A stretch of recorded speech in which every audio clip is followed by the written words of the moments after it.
Let's have the next witness, please. My Lord, our next witness is Mukasa Paul.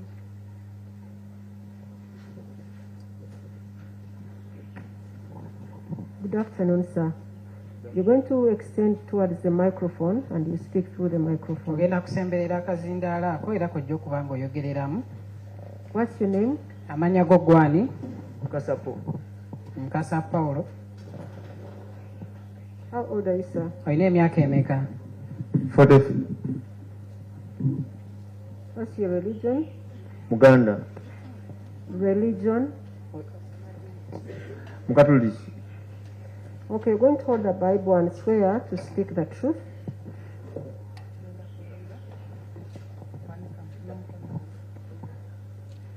Era mu linnya lya Katonda. Leera mu linnya lya Katonda. Obujulizi bwe ngenda kuwa mu kkooti.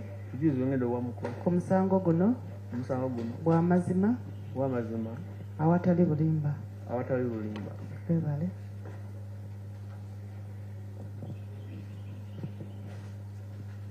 Could you repeat your name for the record? Damu kkooti ogibulira amannya go. Mukasa Paul. Mukasa Paul. How old are you? Oine emyaka emeka? 43. 43 years old. Where do you reside? Obeera wa? Bunga. Bunga what? Bunga Ggaba. Bunga Ggaba. Which division? Division ki eyo? Makindye. District? Kampala. Division e Makindye mu district e Kampala. What do you do for a living? Okola mulimu ki? Kolera mu wino. I work in Owino.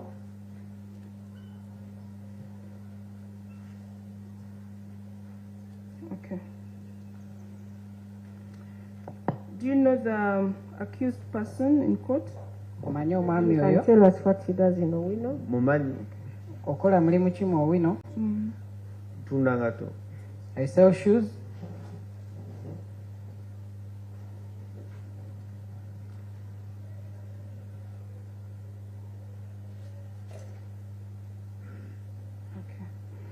Do you know the accused person in court? Omwami oyo omusibe omumanyi? Mumanyi. I know him. How do you know him? Ajja otya okumumanya? Yajja ewaka. Okay, do you know his name? Omanyi amannya ge? Okello. Ye Okello.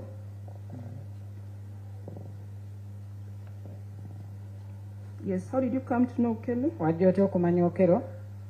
Yajja ewaka. He came at home n'agamba ayagala kupangisa ku nyumba. and he said he wanted to rent a house. When was that? Lwalidde?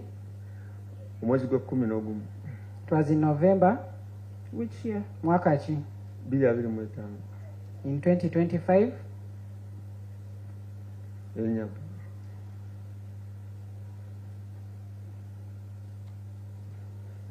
Yes, please go on. Weeyongereyo.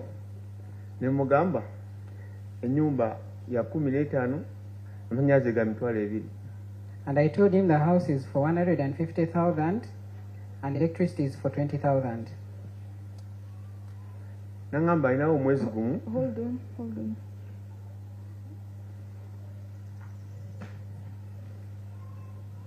So, where are these houses located? Ennyumba ezo zisangibwa wa? Bunga. In Bunga.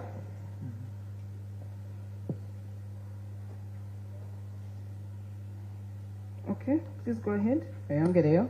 Nangamba alinawo omwezi gumu naye mu wiiki emu babiri ajja kubalesa balance. And he said he only wants 1 month, but in 1 week or 2 he will bring the balance. Why would he say he has only 1 month? Had you given him a requirement? Lwaki yagamba nti nno Okay. alinawo omwezi gumu gokka wali? Bwe yaŋŋamba. No. You said that you told him he's supposed to pay 150,000 rent and then 20,000 for electricity. Then you said he told you he had only 1 month payment. Okay, and my question is, had you required him to pay more months than the 1 month payment? Wamugamba nti nno alina okusasula emitwalo 15 eza renti, then emitwalo 2 egy'amasannyalaze, lwaki yali agamba nti yali alinawo sente zokka zimu zokka ez'omwezi ogumu ezo yalinawo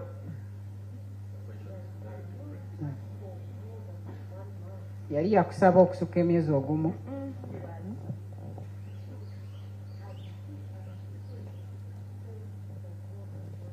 wali wamubuuza oba wamusaba okubeera asasule okusukka emyezi ogumu namugamba asasula emyezi 3.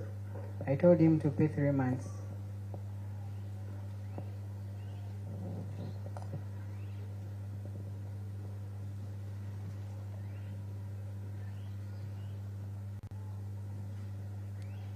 Yes, go ahead. Yes. Oyongereyo. Nangamba kasooka leetako gumu watawo bbanga lyangambye lyawukyemu babiri ajja kuleeta balance omulala. And he said after 1 week or 2 weeks I'll bring the balance. Wali wakaitawo wiiki emu n'aleeta. Then after 1 week he brought the money.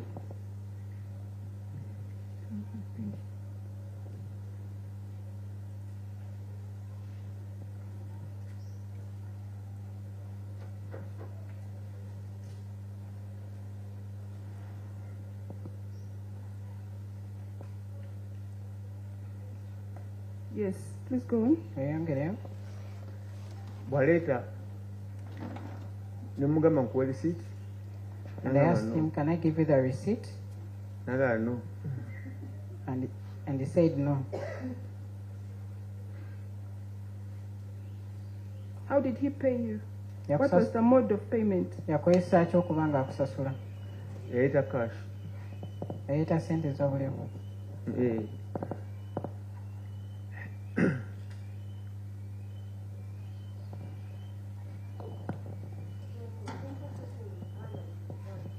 He brought cash. Okay. So for the time that the accused stayed at your house, maybe if you could tell us, is he still a tenant at your house by the time of his arrest? Was he still a tenant? Miss Kiza, he hasn't told us about him coming to stay at the home. He told us up to the point of payment. Can we pick it up from there, please? Most obliged.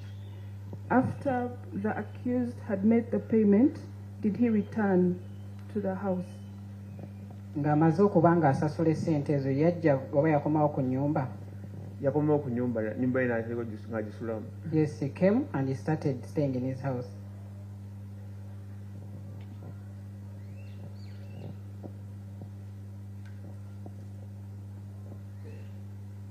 Okay. Is he still a tenant at your house? Era akyali mupangisa ku nnyumba zo? Nedda. No. When did he leave? Yavaayo ddi? Ogw'okusatu awo wiiki ng'emu bbiri. In the month of March? Which year? In the first week or the second? Mwaka ki? 2026. In 2026? Okay. For the time that the accused was a tenant at your houses, how was he relating with the neighbors or the people around? Mu kiseera ekyo yali nga omusibe ono nga asula oba nga apangisa ku nnyumba zo yali akwatagana ate n'abalirwana mu kitundu ekyo? Yali muntu mulungi nnyo. He was a very good person. What do you mean? Kiki otegeeza? Yali ng'ava ewe bulungi n'ababuuzaako abaana abato bawe bali awo n'abakwatakwatako ndali n'agenda. As he was leaving his home, he used to greet people and he also used to touch also on the children.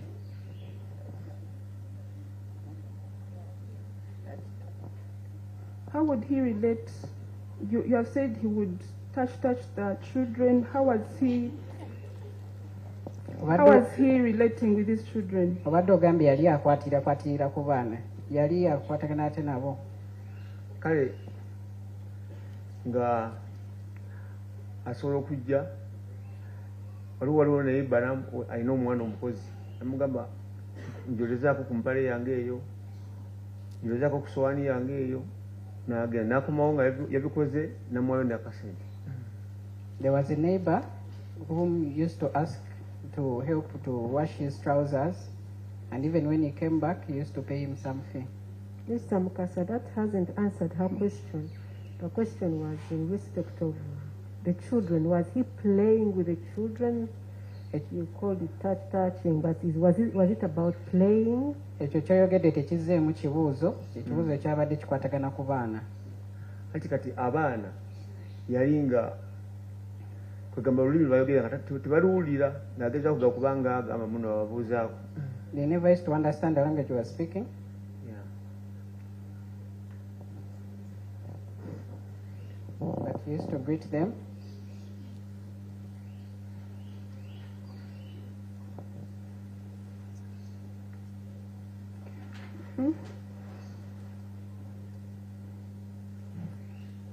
And you talked about he would give things to the neighbor to clean for him. What do you mean? Wayogedde ku nsonga nti yali awa ebintu by'okubeera ng'abiwa omuliraano okumwoleza. Kiki wadde otegeeza? Okumuyambako. Explain. Nnyonnyola. Kwegamba nga ye tasobola kubikola naye nga alina obbiwa awusigalo amuyambeko. He never used to do them, but he used to give the house girl to help him. What would he ask the house girl to do for him? Kiki yali asaba house girl okubeera ng'amukolera? Okumwolezako oluusi empale n'omwolezako essowaani ye n'ekikopo. At times to wash for him his trouser or even the cup and the plate.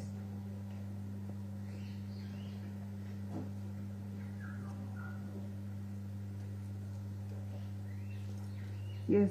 Anything else? Waliwo ekirala kyonna?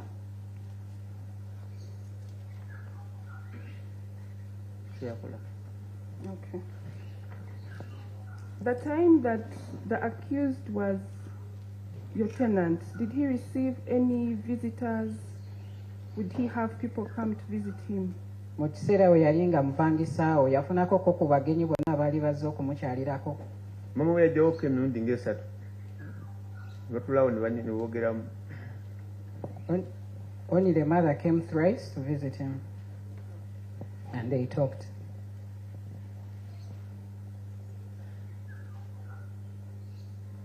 Yes? Yongereyo. Bamala balinga bannya nti nga sibawanyubudde nga nvawo ne nkola ki. As they were conversing, naye nkola ebyange. Would the mother stay? Nga bawo katono n'agenda. She was there for a short time and left.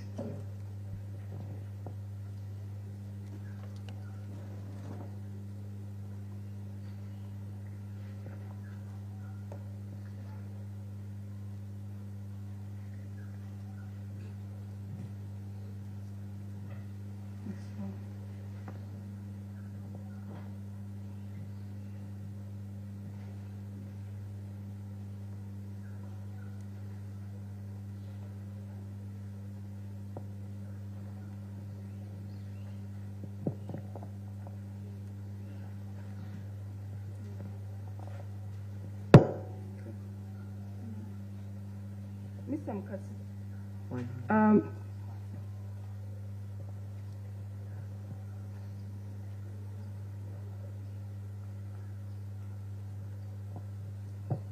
Let's proceed, please.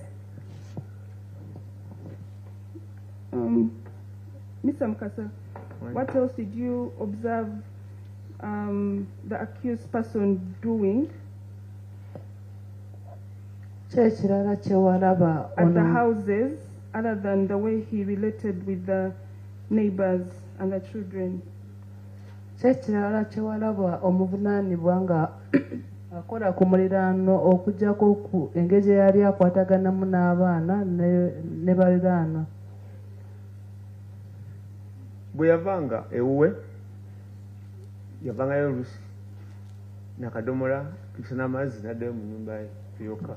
Whenever he would come from his place, he would come with a jerrycan, fetch water, and go back.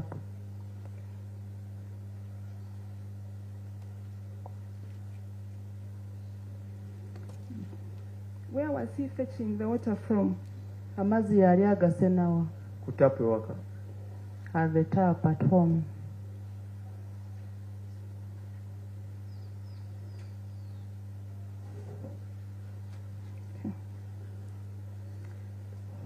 At that time that you were with him, did he in any way behave irrationally?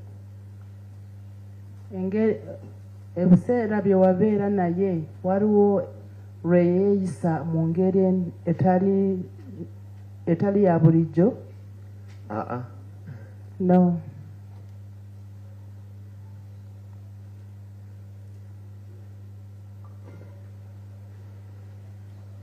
Okay.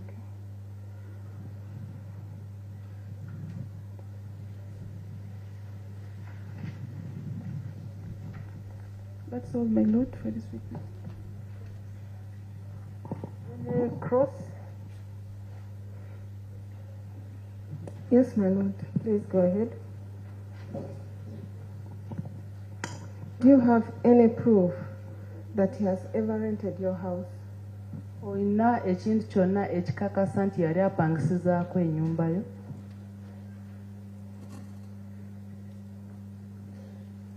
Sina kubanga pozi. Do you, that's okay. Do you stay in the same compound? I don't have. Let them first interpret. I don't have because.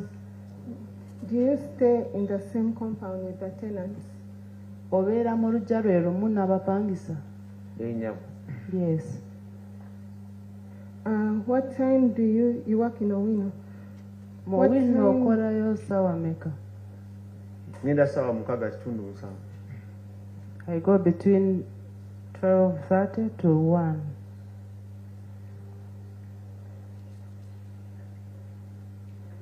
And what time do you return? Okomawo ssaawa mmeka? 10. 4. Okay. You live between what time to what time? Ogenda kukola ssaawa okuva ssaawa mmeka kutuuka ssaawa mmeka? Mbayo ngenda ssaawa 7:6. I go between 12:30 to 1. Return at? Okomawo ssaawa mmeka? 10.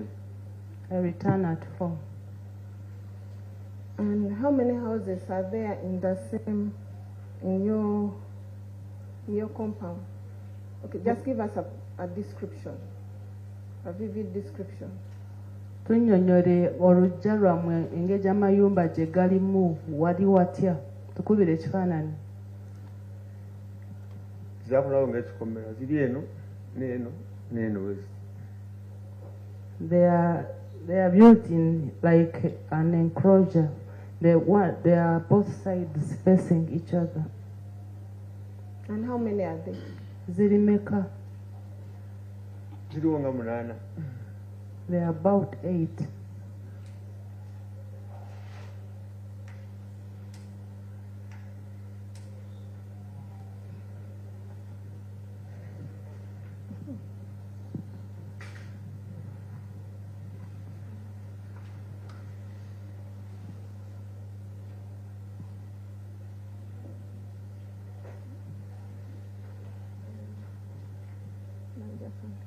Do you have any qualification in psychiatry?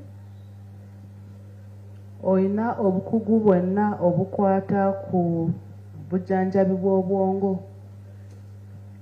Nedda nnyo. I don't have. That's all, my Lord.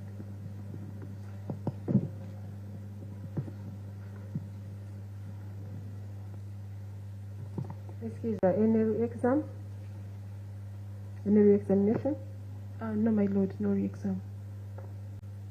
I have a few questions for him. Oweekitiibwa omulamuzi agenda kukubuuzayo ebibuuzo ebirala. I just want to understand something that didn't come out well. When this person came to your place and he said he was going to first pay 1 month, did he finally pay the other month? Omusajja ono bwe yajja n'akugamba nti yali agenda kusooka kusasula omwezi gumu, yamala n'akomawo n'asasula emyezi emirala? Enya. Yes.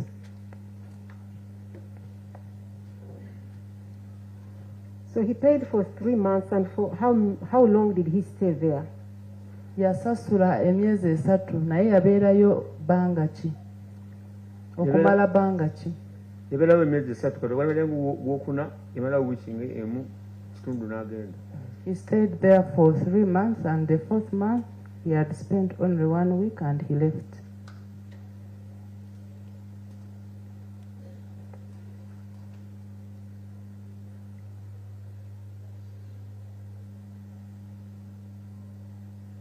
When he came to ask to rent your houses, did he disclose to you, did you get any documents identifying him? Bwe yajja okupangisa ennyumba ewuwo yakulaga ebiwandiiko ebyali bimwogerako? Bwe yamala okusasula ne mugamba agende wa chairman. After he had paid, I asked him to go to the chairman.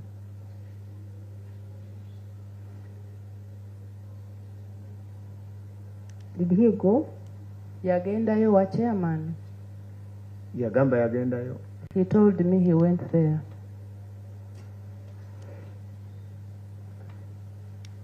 So did you get to understand the kind of work he was doing?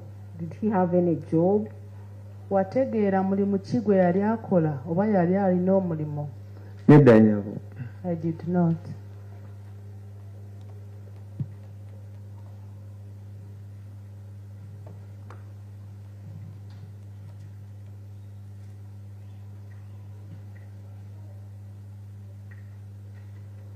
That's so you leave your house between 12:30 and 1 to go for your work.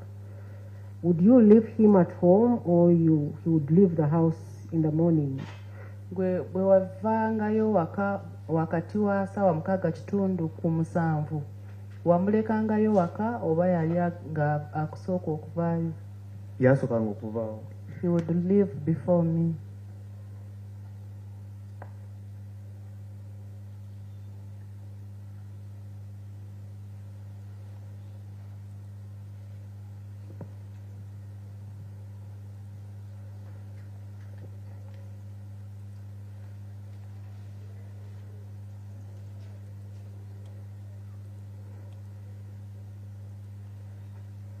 Mr. Willow, any questions that arise from my questioning?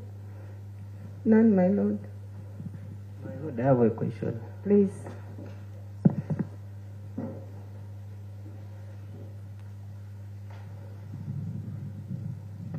It's called him. It's called Mr. Mukasa. Mukasa Paul. Yes, sir. Was this your first time to deal with this man on that village? Did that arise from my questioning? Okay. It didn't arise from my questions. Let me ask another question. You talked about LC1 chairperson in your evidence. Did you introduce him to the chairperson LC1? Mu bujulizi bwoga oyogedde ku chairman LC1 gwe wamwanjulayo eri chairman. Yangamba yagenda. He told me he was going there. Answer the question. Did you introduce him to the chairperson? Ddamu ekibuuzo oba wamwanjula wa chairman oba nedda? Nedda. I did not. Was that the first time to interact with that man?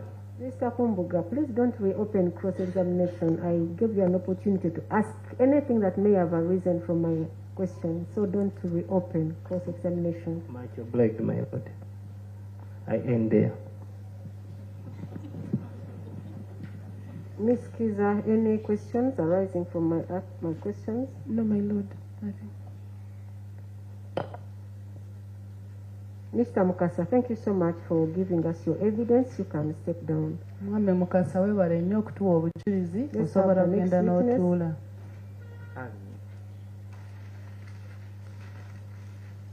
This will be PW10. Yes, my lord.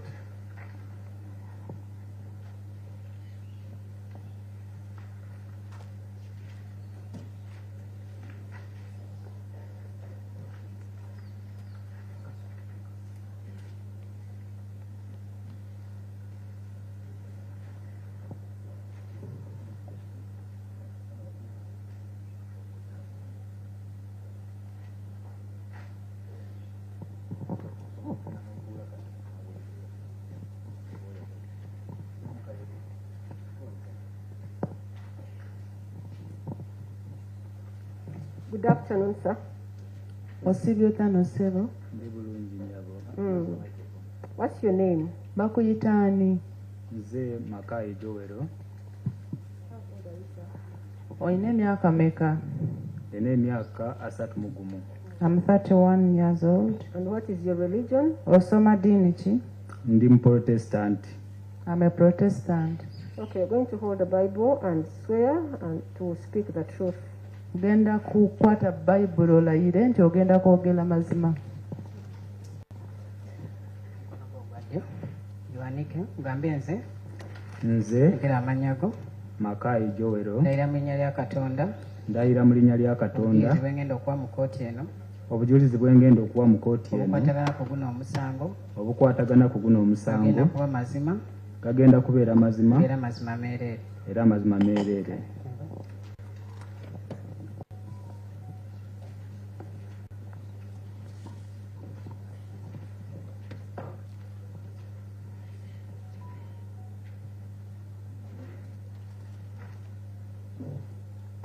Okay, Mr. Makai, you say you're 31 years.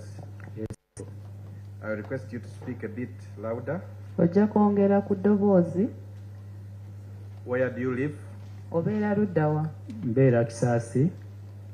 I stay in Kisaasi. Where is Jesus found? Kisaasi esangibwa wa? Kisaasi esangibwa Kigowa. Is found in Kigowa. Nakawa, Kampala district. In Nakawa, Kampala district.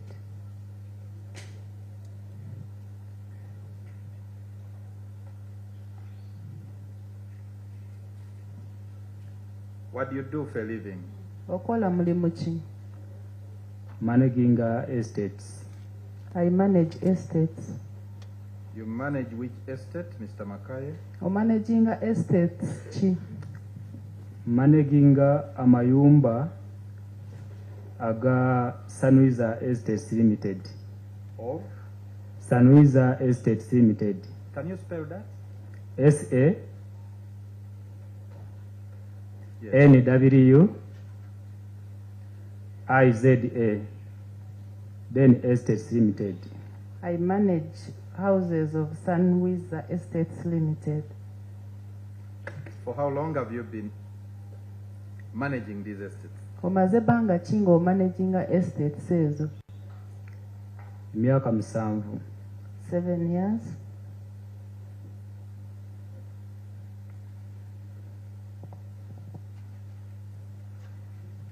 Mr. Makai, you know the accused person?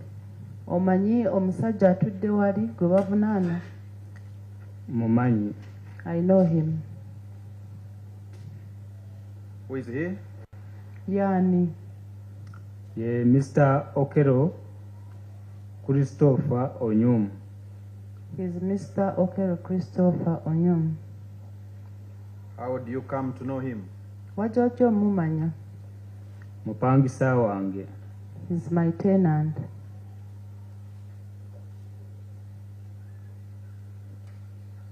Your tenant where? Mupangisa wewa. Chanja. My tenant in Chanja. How did he come to be your tenant? Yajja atya okubeera omupangisa wo? Yajja ne broker omwezi Ogw'Okusatu. He came with a broker in March. March which year? Mwaka ki? Omwaka guno.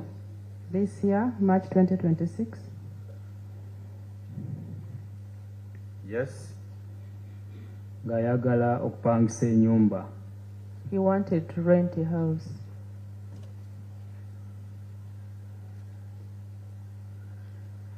Yes. Bwe yatuuka ennyumba yagisangawo nga weeri. When he came, he found the house was there. N'abuuza ebisale by'ennyumba.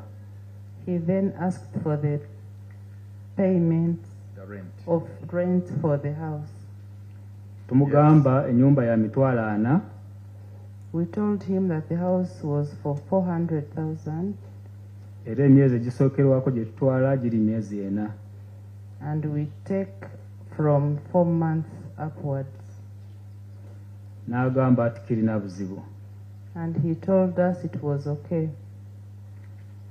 So, when he agrees, we yakkiriza twamuwa tenancy agreement yaffe. When he agreed, we gave him our tenancy agreement. N'agiyitamu. He read through it. We yamala okugiyitamu n'abuuza nti kati asasula atya. After reading it, he asked us how he was going to pay. Tumugamba. You go a little slow. Okay. Yes, when he asked. Bwe yabuuza. Tumugamba esente tetutwala cash. Okay, can you please talk for yourself, not we? Bw'oba oyogere kunga gwe toyogera nti ffe. When you say we, you are actually meaning. Oh. Namugamba esente tetutwala cash. I told him we don't receive cash. Naye engeri yali nti aze ne broker twamugamba. When you say please speak for yourself as advised. Nga bwe bakuwabudde weeyogere kunga gwe. Engeri yali nti aze ne broker. Okay, let me just try to advise you is that you are the only one who is giving us evidence, and we want to be sure that we are dealing with a person that dealt with him, not any other person. Okay. Yegwe eyazze wano okuwa obujulizi ate kkooti eyagala kukakasa nti yegwe eyakolegana n'omusajja oyo. Omwami oyo engeri yali nti aze ne broker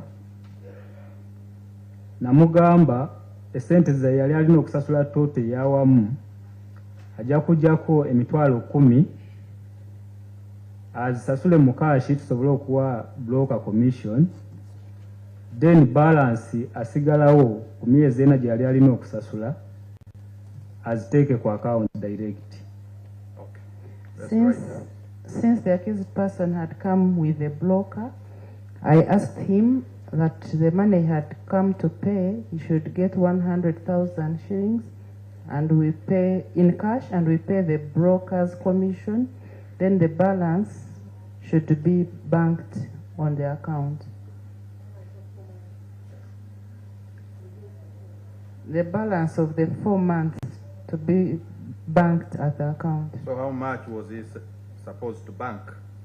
Yali alina okusasula miliyoni 1.6. He was supposed to pay 1.6. Ku account yasasulayo miliyoni 1.5, then cash n'asasula emitwalo 10. Go slow, please. Mr. Mackay, just move with me. Okay. He paid 1,500,000 in the bank and paid cash of 100,000. Did I get that? No. How much did he pay? Sorry, I'm sorry. Let me be sure. Mutoto eyawamu yali alina osasula emiliyoni 1.6. Okay. Ku banka yateekayo emiliyoni 1.5. Okay. Then emitwalo 10 yali alina ozisasula mu cash. In total, he was supposed to pay 1,600,000. Then he paid 1,500,000 in the bank and 100,000 in cash. Okay, great. So, what followed when you tell him of that payment arrangement? Bwe wamugamba engeri gye yali agenda kusasulamu kye kyaddirira. Yasaba account number. He requested for the account number.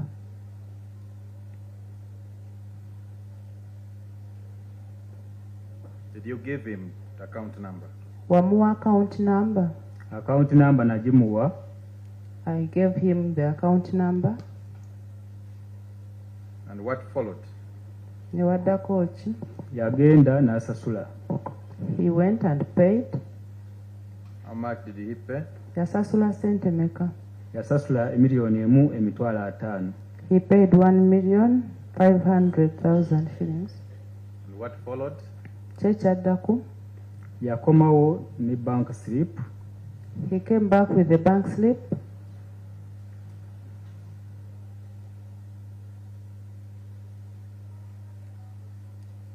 What followed?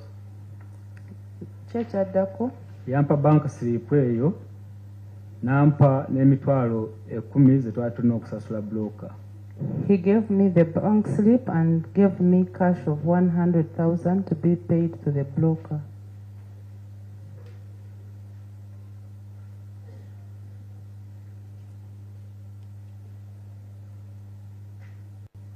What followed? Kyekyadirira. Namusaba okusayininga tenancy agreement. I asked him to sign the tenancy agreement. Did he sign it? Yagisigninga. Yes, we yagisigninga. He signed it. What followed? Kyekyadirira.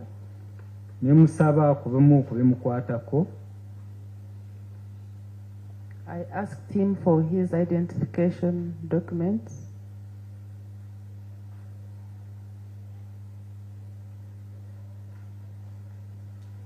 Did he give you any?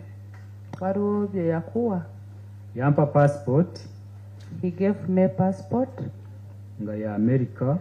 American passport. Nampa driver's license. And a driver's license. Nayo nga ya America. American driving license.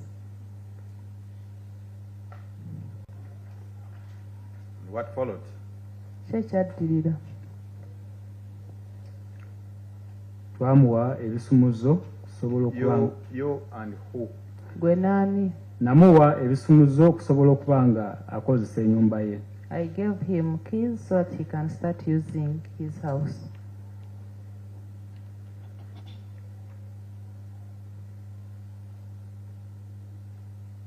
Did he enter the house?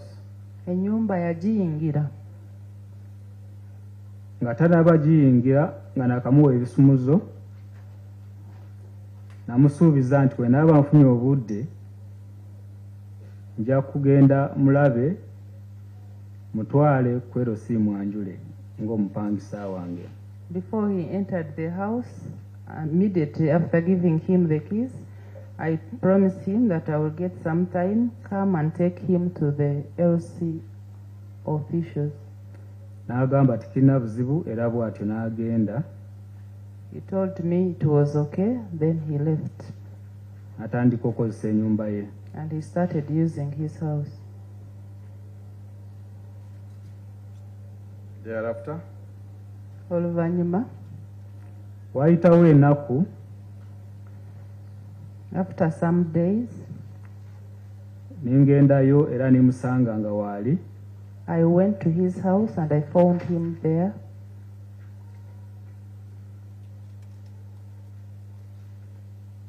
Yes. Nimusaba okumutwala ku LC nga bwe nali mugambye. And I asked to take him to the LC as I had told him.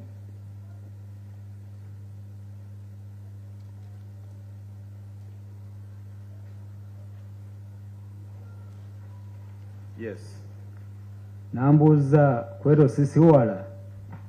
He asked me, is the LC far?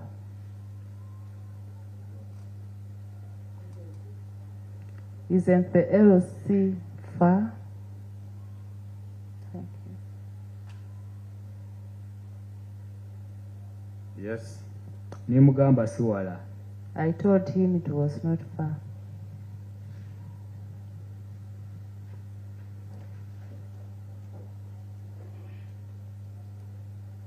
Yes. Yakiriza. He agreed.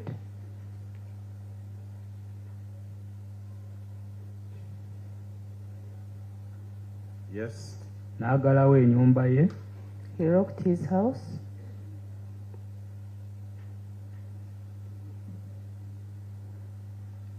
Yes. Ningenda naye ku LC. I went with him to the LC.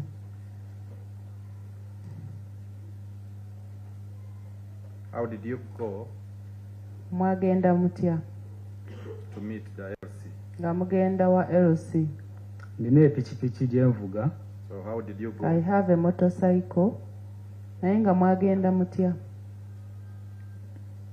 Twakozesa pikipiki okugendayo ssebo. We used a motorcycle to go. Who rode? Ani yali avuga? Nze kennyini nze nali muvuga. I'm the one who rode him. Did anything transpire in that process of taking him to the LC? Ng'omutwale wa LC waliwo ekyatuukawo? Yambuuza bubuuza nti bwe mba ndagirira omuntu okujja wano napangisiza mulagirira ntya. He asked me that if I'm directing someone to come to the house I've rented, how do I direct him or her?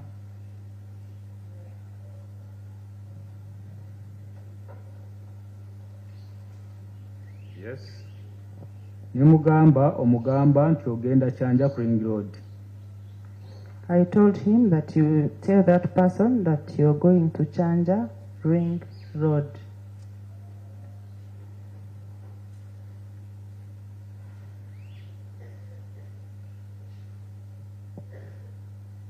Yes. Nemubuuza gw'obadde obeera wa. I asked him where he has been staying.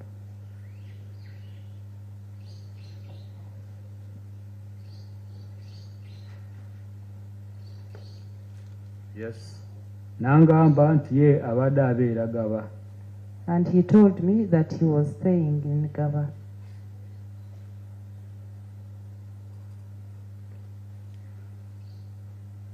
Yes. Nti naye obudde obusinga ebiseera ebisinga abadde tabeera mu Uganda, abadde abeera America.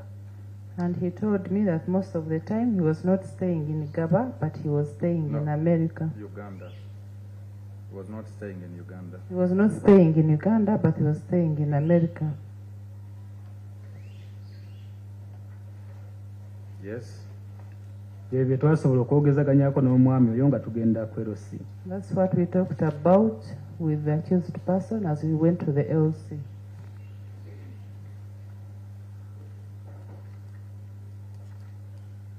So did you get to the LC? Wa LC mwatuuka. Twatuuka bulungi ku LC. We reached the LC very well. Who did you meet? Mwasinkanani. Twasanga chairman. We met the chairman. Do you know his name? Erinnya lya chairman olimanyi? Sirijjukira. I don't remember the name. Where did you find him? Mwamusanga wa? Namusanga ewakaawe. Twamusanga ewakaawe. We found him at his home. How did you know his home? Wakaawe wategeerayo otya? Twali tugenzeeyo okwo eriyo ensonga ze twaliko nazo emabega ne bandagirirayo. We have ever gone there because we had issues some time back and I was directed there.